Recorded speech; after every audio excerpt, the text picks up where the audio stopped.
नमस्कार, आप देख रहे हैं आई इंडिया और मैं हूं डॉक्टर पंकज सिंह गौर। और आज आई इंडिया के स्टूडियो में जो खास मेहमान आए हैं उनका भी परिचय कराते हैं। हमारे साथ कांग्रेस के प्रदेश अध्यक्ष बृजलाल खाबरी जी हैं, आपका बहुत बहुत स्वागत सर। नमस्कार। और बगल में बैठे कांग्रेस के प्रांतीय अध्यक्ष पूर्व मंत्री नकुल दुबे जी हैं, आपका भी बहुत बहुत स्वागत। धन्यवाद जी, नमस्कार जी।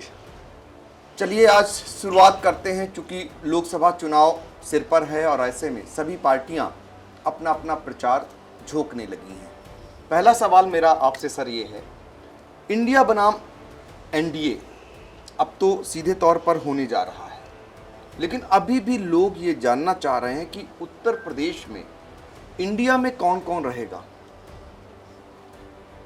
इंडिया में 140 करोड़ लोग रहेंगे। दल की बात कर रहा हूँ। इंडिया में कौन कौन जो अभी हैं वो रहेंगे, औरों के लिए भी रास्ता खुला है। जो भी इस देश के लोकतंत्र से, जो भी इस देश के संविधान से अपना वास्ता रखते हैं, वो उनके लिए दरवाज़ा खुला है। आदरणीय राहुल गांधी जी ने यात्रा के समय भी यही बोला था कि जो भी इस देश के लोकतंत्र को और संविधान को पसंद करते हैं उन लोगों को आकर के इस यात्रा में शामिल होना चाहिए। ये यात्रा कोई कांग्रेस की यात्रा नहीं है, ये यात्रा देश को बचाने की यात्रा है।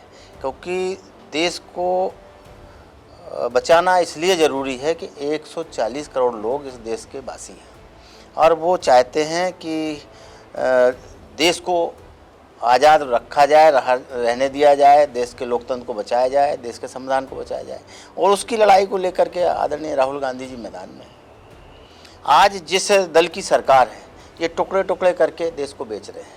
कभी भेल बेच देते हैं तो कभी रेल बेच देते हैं, कभी कुछ बेच दे रहे हैं, कभी रेलवे की ज़मीन बेचे दे रहे हैं, एयरपोर्ट बेच रहे हैं, हवाई जहाज़ बेच रहे हैं। जो उनको मिल रहा है वो बेचते ही बेचते चले जा रहे हैं। तो इस टुकड़े टुकड़े करके देश को बेचने के लिए इन्हें किसने इजाज़त दी है? देश की जनता तो इजाज़त दे नहीं रही है, लेकिन जो मनमाना कर रहे हैं उसको रोकने के लिए आदरणीय राहुल गांधी जी ने देश की आवाज़ बन करके देश को बचाने की कसम खाई है। उत्तर प्रदेश की बात करें अगर, उत्तर प्रदेश में क्या स्थिति रहने वाली है? चूँकि एनडीए का बहुमत है यहाँ पर, इंडिया कैसे मुकाबला करेगी? अब आप लोग कांग्रेस, रालोद और सब मिल करके सपा लड़ने जा रहे हैं, लगता है आपको इस बार जीत सुनिश्चित है? हाँ, इंडिया जीतेगा, कोई रोक नहीं सकता। उनका 9 साल का कार्यकाल आप कहाँ पाते हैं? मोदी की अगर बात करें और प्रदेश में भी दूसरी बार योगी सरकार आई, उसको कहाँ पाते हैं? देखिए, 2014 में जब वो एनडीए बना था तब लोग देश के नहीं समझ पाए थे, लेकिन ये 9 सालों में देश ने समझ लिया है। इंडिया ने जब इंडिया बनी तब ये लोगों ने समझा एक एक शब्द का अर्थ। आज देश की जनता जान चुकी है एनडीए माने क्या होता है। एनडीए माने होता है नॉन डेवलपमेंट अलायंस, और ये 9 सालों में देश की जनता ने जान लिया। जितने भी इन्होंने जुमले फेंके हैं उसमें एक भी पूरा होता नज़र नहीं आया। चाहे वो 15 लाख रुपए पर परिवार की बात कर लें या 2 करोड़ उस रोज़गार की बात कर लें जो बेरोज़गारों को लालच दिया था, या महंगाई को देख लें। चिल्ला चिल्ला के कहते थे, बहनों भाइयों तुम्हें 35 रुपये लीटर पेट्रोल चाहिए कि तुम्हें 65 रुपये लीटर डीजल चाहिए? क्या आज 35 रुपये लीटर पेट्रोल है और 65 रुपये लीटर डीजल है? दिया है इन्होंने 9 साल में इस जनता को। तो झूठ बोल करके जिस तरीके का मैंडेट इन्होंने लिया है, अब पूरे देश की जनता जान चुकी है इनको, इनकी कलई खुल गई है। 9 साल में इन्होंने एक भी अपना जुमला पूरा किया हो। 100 स्मार्ट सिटी बनाएंगे, 100 में एक कोई बना दिया हो तो बता दें। अभी एक इनकी बड़ी पसंदीदी वो चल रही है योजना, जिसको कहते हैं अमृत योजना जी। स्वागत है। अमृत योजना में जितना पैसा खर्च हुआ है हम समझते हैं कि 5 साल का बजट होगा इतना सरकार का। इतनी अच्छी अच्छी सड़कें खोद करके गांव गली की, कस्बा हो, गांव हो, शहर हो, सारी गलियां बीच रोड से फाड़ दी हैं, और एक इतना मतलब लो क्वालिटी का पाइप डाल करके और घर घर दरवाजे दरवाजे हैंड और लाइन ले जा करके उसका पाइप निकाल के एक टोंटी लगा के खड़ा कर दिया। पूरे प्रदेश के अंदर एक नल में 2 बूंद टपका के दिखा दें ये, तो मैं मान लूँगा कि इनकी जो है अमृत योजना सफल है। एक में, हम 2 3 4 5 नहीं कर रहे, एक में दिखा दें। हमने बुंदेलखंड पानी के संकट से जूझता रहता है, हम भी बुंदेलखंड के वासी हैं। बुंदेलखंड का एक घर एक गांव किसी भी शहर में बता दें कि ये अमृत योजना का लाइन आई है और इसमें से ये 2 बूंद अमृत टपक गया है, तो हम मान लेते हैं कि इनकी अमृत योजना सफल है। अब वो कह रहे हैं अमृत योजना से हम स्टेशनों का कायाकल्प कर रहे हैं। नहीं, ये तो हमको डाउट है। जैसे आज एक बात सामने आई है कि 508 रेलवे स्टेशन इन्होंने चिन्हित किए हैं कि उनका विकास करेंगे, उनका स्मार्टनेस लाएंगे, उसमें सुंदरीकरण करेंगे।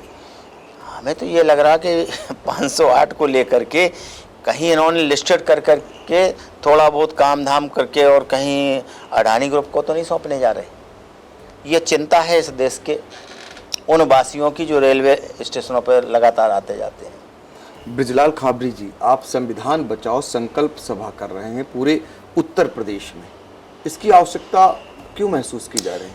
ये कार्यक्रम, चूँकि हम उत्तर प्रदेश के वासी हैं, उत्तर प्रदेश के पार्टी के अध्यक्ष हैं, तो ये हमारी जिम्मेवारी है। बल्कि ये पूरे देश में आदरणीय राहुल गांधी जी ने इस बात को कहा है कि देश के लोकतंत्र को बचाना है, देश के संविधान को बचाना है, तो हम सबको मिल करके एक साथ चलना पड़ेगा। कितनी जनपदों में जा चुके हैं? मैं इस समय लगभग 56-57 जिले अन्य कार्यक्रमों के तहत कर चुके हैं।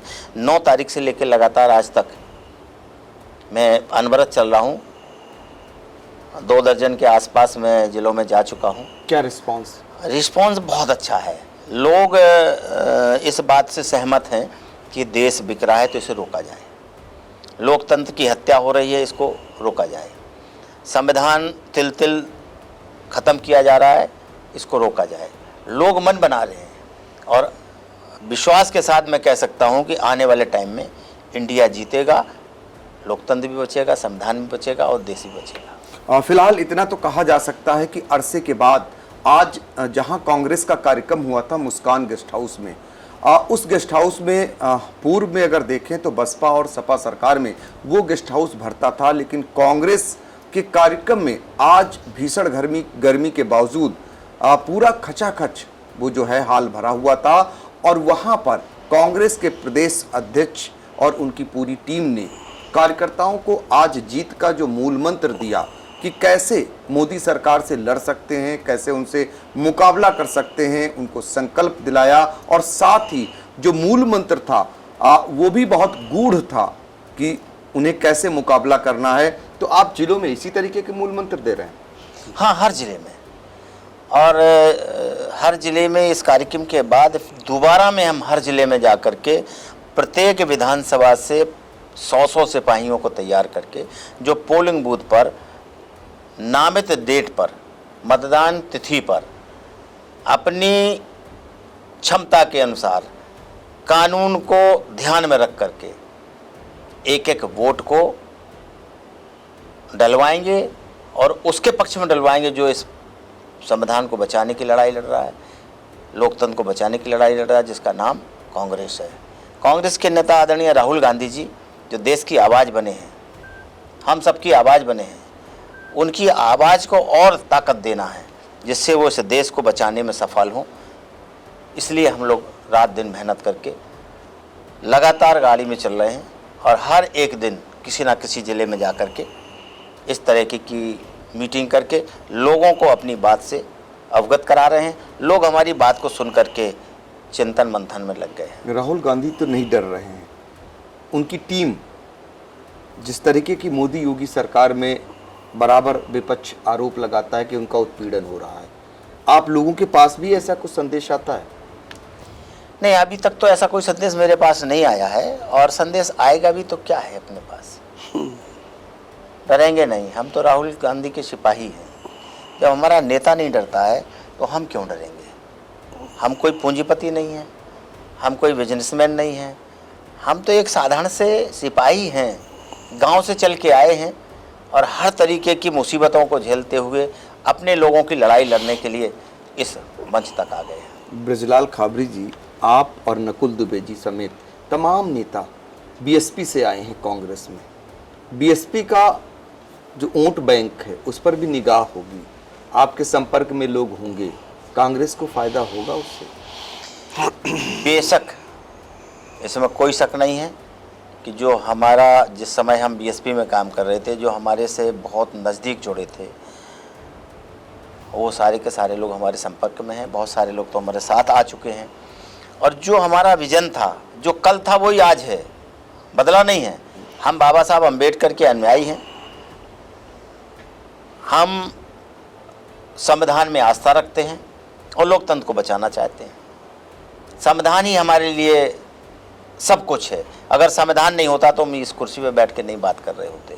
इसलिए संविधान को रख करके, देश को सामने रख करके, लोकतंत्र को देख करके हमें लड़ाई लड़नी है। उस लड़ाई को हम लड़ रहे हैं और हमारा जब नेता लड़ रहा है तो हमें डरने की क्या बात है। प्रधानमंत्री नरेंद्र मोदी कांग्रेस को लेकर हमेशा हमलावर रहते हैं, बहुत सारे आरोप लगाते हैं कांग्रेस ने कुछ किया नहीं। आज भी वो कह रहे थे, जब रेलवे स्टेशन का पुनर्विकास की घोषणा कर रहे थे तो कहा कांग्रेस ने 50 सालों में कुछ किया नहीं। तो कांग्रेस ने कुछ किया नहीं क्या वाकई में? ये एक मजाक है, एक जुमला है उनका। अगर कांग्रेस ने नहीं किया है तो ये 508 रेलवे स्टेशन क्या इनके पूर्वज बना के गए हैं, जिनको आज ये रेनोवेट करके अपने मित्र अडानी ग्रुप को देने जा रहे हैं? ऐसा देश के लोगों को शंका है। ये शंका पूरे देश के लोगों का है, तो मेरी भी शंका है। मैं इस बात को खुल के कह रहा हूँ कि ये जो 508 की जो लिस्ट बनी है, ये लिस्ट बना करके जो आज उन्होंने बात कही है, थोड़े दिन बाद आप खुद कह देंगे कि हाँ, ये खाबरी जी आपकी बात सही निकली है और जो शंका थी वो आज विश्वास में बदल गई। आपसे आखिरी सवाल, गांधी परिवार का लगाव उत्तर प्रदेश से रहा है, उनके कई ऐसे निर्वाचित क्षेत्र रहे हैं, वहाँ की जनता फिर एक बार आशा भरी नज़रों से देख रही है। क्या कोई ऐसा लोकसभा क्षेत्र है जहाँ से प्रियंका गांधी जी, राहुल गांधी जी को चुनाव लड़ाने की तैयारी चल रही है? और साथ ही जब यूपी का प्रधानमंत्री बन रहा है तो यहाँ से प्रतिनिधित्व कराकर वही प्रधानमंत्री बनाया जाए? देखिए, उत्तर प्रदेश में 80 सीटें हैं, 17 सीटें छोड़ करके हर एक सीट पर राहुल गांधी जी, प्रियंका गांधी जी, सोनिया गांधी जी लड़ सकती हैं। किसी भी सीट पर लड़ लें, वहाँ से जीत के जाएंगे, इंडिया जीतेगी, कोई रोक नहीं सकता। जी, तो देखिए, ये ब्रजलाल खाबरी जी जो कांग्रेस के प्रदेश अध्यक्ष हैं, प्रांतीय अध्यक्ष नकुल दुबे जी, इनके लगातार दौरे जारी हैं। सीतापुर लोकसभा क्षेत्र से पिछला चुनाव भी गठबंधन से लड़ा था। पिछली बार की स्थितियां और इस बार की स्थितियों में कितना बदलाव आया है ये बखूबी जानते होंगे। जब आपने कांग्रेस को ज्वाइन किया था तब कितनी भीड़ जुटती थी, तब लोग आपसे कितना मिलते थे, और अब पुराने साथी आपसे हालचाल लेने लगे होंगे, क्या लग रहा है? जी जी, आप तो क्या बात है, आप जोशी भी हैं। और पंकज जी, अभी जब सीढ़ी चढ़ रहे थे तो एक आपका स्लोगन देखा। हम चाहते हैं कि हिंदुस्तान का एक एक नागरिक उसी स्लोगन को चरितार्थ करने के लिए अब सड़कों पर उतर आए। बहुत हो चुकी झूठ की मार, अब नहीं चाहिए भाजपा की सरकार। 2014 से लगातार जो तमाशा हमारे देश में चल रहा है, उस तमाशे को देख देख करके हर आदमी एकदम से विक्षिप्त सा होता जा रहा है। अभी मेरे मित्र लोग मुझको बता रहे थे कि साहब वो 33 लाख करोड़ का जो इन्वेस्टमेंट आया है उसका असर दिखने लगा है। हमने क्या असर दिखा भाई सीतापुर में? कहें सीतापुर के यहाँ सीतापुर में एक चिट्ठी आई है 10 जुलाई या इसके आसपास जो है, उसमें अब कहा जा रहा है कि अडानी एग्री लॉजिस्टिक्स लिमिटेड के जो है वो जगह जगह वो 6-6 एकड़ 5-5 एकड़ का करके। तो अब सवाल ये हो रहा है कि अगर पूरा देश अडानी को देना तो एक बार में दे दो ना, क्या ये नाटक कर रहे हो? 20,000 करोड़ रुपये राहुल जी ने पूछ लिए थे, अडानी से आपके संबंध पूछ लिए थे, अडानी से आपको अडानी को कितने ठेके आपने दिलाया। तो ये क्या तमाशा चल रहा है भाई? अगर तुमको हिंदुस्तान को अडानी को ही देना है तो एक रुका तैयार करो। तो सरकार तुम्हारी है, लोकसभा में तुम संख्या तुम्हारी ज़्यादा है, बहुमत से तुम्हारा बिल भी पास हो जाएगा। हैंड ओवर इंटायर पूरा सब कुछ अडानी को दे दीजिए और हम सब लोग को देश गुलाम बना दीजिए। हमसे कहा जा रहा है कि आप लोग ईस्ट इंडिया कंपनी वाले हो, तुम क्या कर रहे हो? आपने देखा होगा अभी 2-4-6 महीने पहले पूरे उत्तर प्रदेश के सारे मंत्री जा रहे थे विदेशों में, और जा क्या कर रहे थे वहां पर? ईस्ट इंडिया कंपनी को ले ले तो गए थे वो लोग। वो तो बहुत निवेश करके लाए हैं, वो तो बताते वही तो कह रहे हैं, वो ईस्ट इंडिया अरबों खरबों का जी निवेश जी हुआ जी है। वो ईस्ट इंडिया कंपनी को लेकर के आ रहे हैं कि ईस्ट इंडिया कंपनी जो तुमने हमको सैकड़ों साल गुलाम बनाया था, जिसको कि गलती से ये कांग्रेसियों ने आज़ादी दिला करके देश को स्वतंत्र कर दिया था, हम फिर से गुलाम होना चाहते हैं। आप लोग फिर से आइए, यहाँ पर फैक्ट्रियाँ खोलिए, जिस तरह से ईस्ट इंडिया कंपनी आई थी उसे दोबारा हम आपको ला रहे हैं, आइए हम फिर गुलाम बनना चाहते हैं। और हमने तो हमेशा आपका तब भी साथ दिया था, जब भारत छोड़ो आंदोलन चल रहा था तो उस वक्त भी हम आपके साथ खड़े थे, तो हम पुनः आपके साथ आना चाहते हैं। देश के तो भाई अगर आप देखें कितने 18 लाख लोग हजारों करोड़ रुपए लेकर के जाके विदेशों में बस गए। अब वो जब हमारे माननीय जी जाते हैं तो वहाँ पर जो हाउडी मोदी ये सब होता है तो वही लोग पैसा लगा लगा सब कर रहे हैं तमाशा। हमारे आपकी गाढ़ी कमाई का जो तमाशा चल रहा है पूरे हिंदुस्तान में, जो ये मोदीकरण हो रहा है, इसको आप और पंकज जी लग गए हैं तो निश्चित रूप से बचेगा सब कुछ और हमारा वापस होगा। नकुल जी, भाजपा की ओर से ये कहा जाता है, मोदी की सरकार हो या योगी की सरकार, वो कहती है कि हम बहुत रोजगार दे रहे हैं, वो कहती है हम बहुत लोगों को नौकरियां दे रहे हैं, वो कहती है कि नई शिक्षा नीति लाए हैं, तमाम दावे किए जा रहे हैं। क्या लगता है कांग्रेस को इसमें सच्चाई लगती है? देखिए, डबल इंजन की सरकार में सिवाय नफरत के, सिवाय आपस में वैमनस्य के कोई काम नहीं हो रहा है। शिक्षा में भी हम लोग काफ़ी बिगड़ते जा रहे हैं। 22% इंस्टीट्यूशंस बंद कर दिए गए जब से सरकार आई है, नहीं तब से 22% एजुकेशन सेंटर्स बंद कर दिए गए। और जो बच्चे थे जिनके आप रोजगार की बात कर रहे हैं, अब पीएचडी किया हुआ बच्चा अगर सफाई कर्मी के लिए अप्लाई कर रहा है तो आप सोच सकते हैं क्या रोजगार क्या पोजीशन हमारे देश में है। नगर निगम की बात कर रहा हूँ, नगर निगम में पीएचडी किए हुए हजारों की तादाद में, 2-4 नहीं हजारों की तादाद में लोगों ने फार्म भरा कि साहब हमको सफाई कर्मी की नौकरी दे दी जाए। तो बहुत ही दुर्भाग्यपूर्ण है। लगातार हर जगह भी तो 31 जुलाई का आपने शायद वो डॉक्यूमेंट पढ़ा भी होगा जिसमें उन्होंने सारे आने वाली नौकरियों पर सब पर जो रोक लगा दी है सरकारी नौकरियों पे।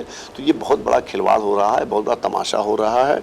तो हम तो यही कहेंगे कि अब इस देश के एक एक नागरिक को उठकर खड़ा हो जाना चाहिए और किसी भी कीमत पर आगामी 2024 में भारतीय जनता पार्टी को इस प्रदेश और देश से बाहर निकालना चाहिए। बिल्कुल। तो देखिए, भाजपा को हराने का संकल्प कांग्रेस ले रही है। आपसे सर ये जानना चाहेंगे कि जिस तरीके से आप देख रहे होंगे कि जो दलों का, एनडीए के पास कितने दल, इंडिया के पास कितने दल, इसका भी प्रदर्शन हो रहा है। लेकिन आपने देखा होगा उत्तर प्रदेश में ऐसे दल है जो पानी पी पी करके भाजपा को गाली दे रहे थे, फिर से आज उनके साथ खड़े हैं। और जो कभी एनडीए के साथ हुआ करते थे बड़े बड़े दल, जिनके जरिए पहचान एक होती थी, वो आज दूर होते गए। तो ये जो दल 28 लेकर आए हैं, इनका क्या मानते हैं आप? ये कहाँ धरातल पर हैं? ये आपसे मुकाबला करने के लिए कितना मजबूत हैं? 28 नहीं 38 है सर। 38 दलों में आप इनकी जब सर्वे करेंगे तो ऐसा कौन कौन सा दल है जिनके पास सांसद हैं, जिनके पास विधायक हैं? बहुत सारे दल तो इसलिए गिनती बढ़ाई गई है कि 28 से हम 38, हम भारी हैं। जो 28 हमारे पास है, इन्होंने 38 दिखाया है कि हम तुमसे अभी भारी हैं। लेकिन मैं कह रहा हूं आपके माध्यम से कि वो 38 में से कौन कौन सी पार्टी के नेता हैं जिनके पास एमपी हैं। हमारे पास इंडिया में जो लोग शामिल हुए, ये इंडिया में शामिल होने वाले दलों के नेताओं की सोच है कि देश के लोकतंत्र को बचाया जाए, देश के संविधान को बचाया जाए। देश में जिस तरीके से तबाही हो रही है, मणिपुर को ले लो, नौ को ले लो, उत्तर प्रदेश को ले लो, हरियाणा को ले लो, सब जगह जिस तरीके से प्लानिंग करके अन्याय अत्याचार शुरू हुआ है, इसको रोकने के लिए जो 28 दलों का इंडिया बना है, ये इस सोच के आधार पर बना है कि देश को बचा लें। जिनको केवल अपना स्वार्थ देखना है वो 38 में शामिल है। यानी 28 बनाम 38 और 38 पे 28 भारी है, पक्का भारी है, क्योंकि 28 के पास एमपी हैं। गिनती आप देखें तो ऐसा कोई दल नहीं है जिसके पास एमपी ना हो। इनके पास कौन सा चुंबक है? ओम प्रकाश राजभर जो कल तक गाली दे रहे थे फिर से चले गए। दारा सिंह चौहान जो कई पार्टियों में, आपकी पार्टी से बसपा में आए, फिर सपा में आए, फिर सपा में भाजपा में आए। इसीलिए मैंने कहा कि जिनका महज स्वयं का स्वार्थ है, जहां उन्हें लगता है कि ये हमारा, ये भी हम कह सकते हैं कि ये एक प्लानिंग के तहत इधर उधर गए हों, जब वक्त आया तो फिर बुला लिया गया हो, ये भी कयास लगाया जा सकता है। अभी और भी ऐसे लोग हैं जिनको पॉलिटिक्स, राजनीति के तहत इधर उधर भेजा जाता है, क्या कहते हैं उसको, खुफियागिरी करने। ये भी एक राजनीति का हिस्सा है, पार्ट है, इससे भी हम नकार नहीं सकते इस बात को। बड़े बड़े लोग हैं, कहावत है थोड़ी, टीवी पे कहना उचित नहीं है, खाएं और घुस के देखें, तमाशा घुस के देखें वाला एक कहावत है, बैक का हम नहीं बोल रहे हैं। तो इस तरीके के भी लोग हैं राजनीति में, अपना स्वार्थ बनना चाहिए, बाकी क्या हो रहा क्या नहीं हो रहा वो जाने चाहिए। तो ऐसे लोगों की जो गिनती है वो 38 में बहुत है। बिल्कुल। तो कांग्रेस के प्रदेश मुखिया का कार्यकर्ताओं को क्या संदेश? हमारा तो हर मंच के माध्यम से और आपके माध्यम से भी, अगर कहीं जरा भी हमारे अंदर देश प्रेम है, जरा भी हमारे अंदर लोकतंत्र के प्रति समर्पण है, जरा भी अंदर हमने सोचा है कि नहीं संविधान ने हमें सब कुछ दिया है, तो समस्त उत्तर प्रदेश वासियों को, बल्कि देशवासियों को, इन तीनों चीज़ों को बचाने के लिए आदरणीय राहुल गांधी के साथ आ जाना चाहिए। क्योंकि राहुल गांधी जी राजनीति नहीं कर रहे हैं। याद करो वो वाला भाषण जो उन्होंने जम्मू कश्मीर में दिया है, लोगों ने कहा राहुल जी ये आतंकवादी क्षेत्र है, इसमें आप बख्तरबंद गाड़ी में बैठ के चलिए। तो राहुल जी ने कहा मैं अपने घर आया हूँ, अगर हमारे घर के लोग हमारी ये सफ़ेद टी शर्ट भी लाल कर दें तो हम एक बार भी कुछ नहीं कहेंगे। जो व्यक्ति इतने समर्पण के साथ देश की सेवा कर रहा हो उसे कौन डरा सकता है। और उसी नेता के हम सब सिपाही हैं, जो भी मेरी आवाज़ सुनेंगे आपकी इस चैनल से, उन सबसे मेरा यही अनुरोध है कि इस देश को बचाने के राहुल जी आगे आए हैं, तो हम सबको उनके साथ चलना चाहिए, देश को बचाने के लिए, संविधान को बचाने के लिए।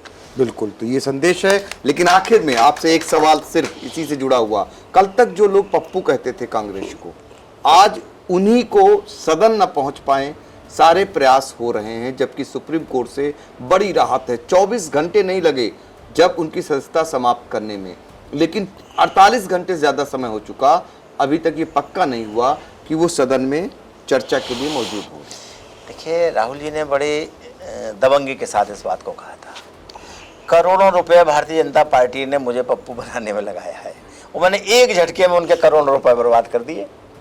देश ने हमको जननायक बना दिया और आज वो जननायक हैं, और जननायक होने की कारण भारतीय जनता पार्टी के नेताओं के पेट में दर्द है।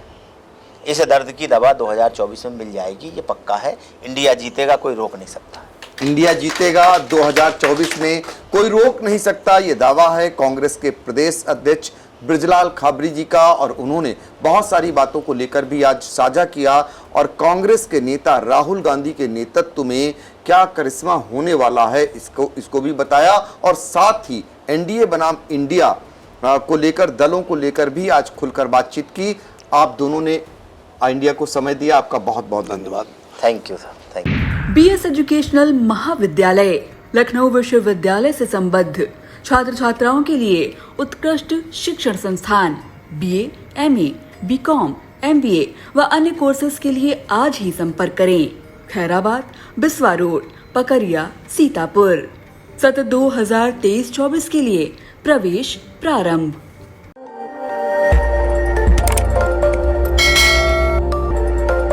खबर आपकी, नजर हमारी। देखते रहिए आई इंडिया।